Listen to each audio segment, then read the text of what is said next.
Everything we do on the internet impacts our online security. This is because everything we do or see online leaves a trace, and this is called a digital footprint. We might forget what we posted on Facebook or in that random forum years ago, but the internet doesn't. If you understand how you're creating your digital footprint, you can avoid many problems. To protect our privacy and avoid being victims of fraudulent activities, we must learn to reduce our footprint on the web and understand the risk of sharing personal information online. Let's start with the basics. What is a digital footprint? It's all the information we leave on the web, both what we share on purpose and what we don't.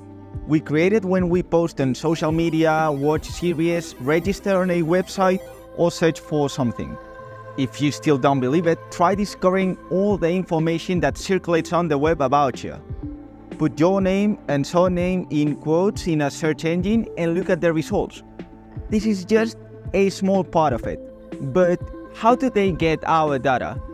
Thanks to trackers like cookies. These are small files that websites download to our smartphones, phones, or tablets when we access them, allowing them to track our activity. Most of the time, cookies can be disabled, but they are not the only way to collect our information.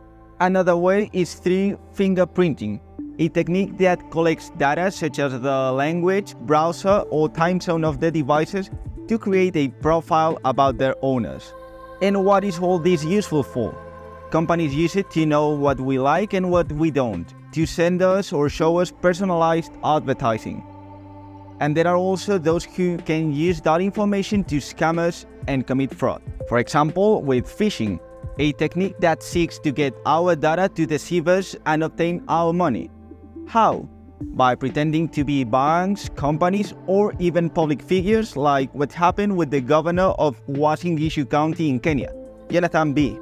They can also pretend to be us on social media to deceive our contacts or use our data to buy products in our name. Many people might feel uninterested in this risk and think, nothing has ever happened to me. But just because nothing has happened to you before, doesn't mean it will never. It's not always good to trust only our instincts. It's better to manage our digital footprint and protect our privacy. When navigating the web, we can use multiple browsers to avoid having all our data associated with a single profile. Use the browser's incognito mode. This way, our browsing won't be stored in the history. Enable the browser's Do Not Track feature to request websites not to collect our browsing data, although they may or may not comply. Install an ad blocker in the browser.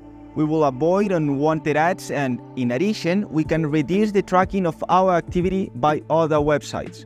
Disable the use of JavaScript, as this programming language allows trackers to function. On social media, we can ask the social media platforms to remove photos, videos, or private information. Avoid posting images of our house, personal documents, or sensitive data. Delete posts that we do not want to be part of our footprint. Learning that there is a record of our activity on the internet can be overwhelming, but it's important to understand it in order to know how to take care of ourselves and make more responsible use of the web. Remember, everything we do on the web leaves a trace. Everything. Companies use our digital footprint for commercial and advertising purposes, and some can use it fraudulently.